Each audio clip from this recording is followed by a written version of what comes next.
you can follow the elimination or following the elimination of all the 4 African countries from the FIFA Women's World Cup. We at Afrosport drew up our own pretty list of the best Africa 11 at the tournament so far. And to discuss that with me is the Bikunle Salako, one of our editors, writers here at Afrosport. It's good to have you. I've been told that you came up with this list, so yeah, it's only fair that you take us through it. You've picked Chiamaka Nnadozie, obviously. If we can get that list back on the board. You've picked Chiamaka Nnadozie as the top goalkeeper for the Africans. That's not really under any debate, is that? No, it isn't, because she had a very wonderful tournament, seeing as she kept 3 clean sheets out of 4 games, played against the best sides in the world, played against the best sides in the world, played England, kept the clean sheets. The English are about number 5 in the world. Played against Australia, they are 10th in the world. They also played against Canada, the Olympic champion, top 10 in the world. And it wasn't like she wasn't in action. She was in action, kept the penalty against Canada, saving that penalty against Christy Sinclair, who has scored the most goals in international football for any women's team. It wasn't a small feat, it was a double save. So against the English side, kept us in the game, made a couple of saves. Against Canada, the penalty, against Australia, even though she considered 2, she kept us in the game. We could have actually drawn that game. So our heroics in this tournament did not go unnoticed for me and for a lot of people also. All right, let's move to defence next, and a quick look at the 4 defenders that we have picked in this run for the Africa 11. Michelle Alozie is in there, Ashleigh Plumptre also, and Osinachi Ohale. There's Hanane at El Hajj of Morocco. It wouldn't have been fair to have picked the entire Niger backline. But the other centre-back who played alongside Osinachi Ohale, Demain, she wasn't bad at the tournament. But who was the toss-up for?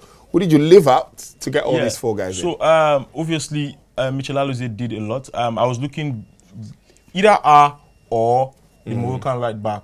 If we can get that back on the screen, I really want to show you something very quickly.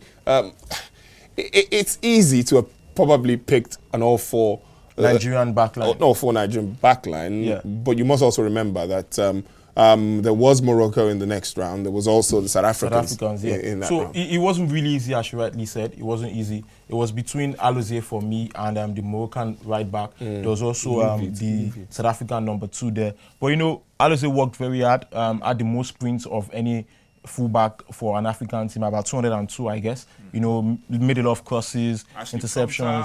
Ashleigh Plumptre completed the most passes for Nigeria. Did a lot of good stuff for us. She had the 2nd most headed clearances for the side, just behind Osinachi Ohale. And that's the question around Osinachi Ohale. There's a talk about phasing the old guard out from the Falcons. This looked like the tournament where we're probably not going to see maybe the likes of Francesca Odega anymore from now on, or Desire Partners. But she rolled back the years and had a really, really strong tournament. Yeah, she did, because she looked very comfortable playing, playing on the right side with Alozie, who is very fast, and in the middle she had, Blessing Demain, who has that calm, very calm, who's how to play the ball out of the back. So she really did not have a lot of tackling jobs to do. So all she needed to do was, just probably mop up. She had a lot of mop up job to do, which was why I had to put her there, because she had the most of the clearances of any defender for an African side. So we've gone for a 4-3-3, and the 3 in midfield. Obviously, we have gone for Christy Ucheibe, Linda Motlhalo, and Ghizlane Chebbak. That's the captain of the Moroccan side. So looking at that, it just gave me a whole view, because obviously a lot of the African midfielders going into tournament did very well. I could have gone for a double Nigerian midfield too with Ucheibe and Ayinde, seeing as how Ayinde did a very fantastic job against Lauren James, keeping her very quiet and frustrating her to get that red card. Ucheibe covered, the most distance of any African footballer at the tournament, any African women's team at the tournament. She was only seconded by Ghizlane Chebbak, that's the Moroccan captain. I like her. Yeah, she did very well. Although she missed that penalty against I think Colombia, but she did well, helped her side in the debut to go across the line. And Linda Motlhalo scored South Africa's first goal against Argentina, did some very good job, partnered up very well with Tembi Kgatlana. For the forwards, though, it was very... I would have picked this 3-2, to be honest. Yeah. But it was a bit difficult, because I was looking at Baba Banda for Zambia, the Zambian captain. The fact that they didn't get past the group stage.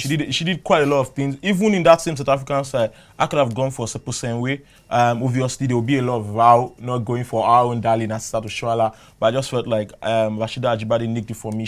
And I still feel like the most complete striker for women's football on the African continent is Tembi Kgatlana. Definitely. You know, she has pace, she can score goals, she's tough, she's difficult to break down, she's very tactical, can dribble, and she did a lot of good stuff for South Africa at the World Cup. All right, thank you very much. Very, very detailed there from Evie Kunle Salako. Hope to have you. Maybe when we come up with the team of the tournament for this FIFA Women's World Cup.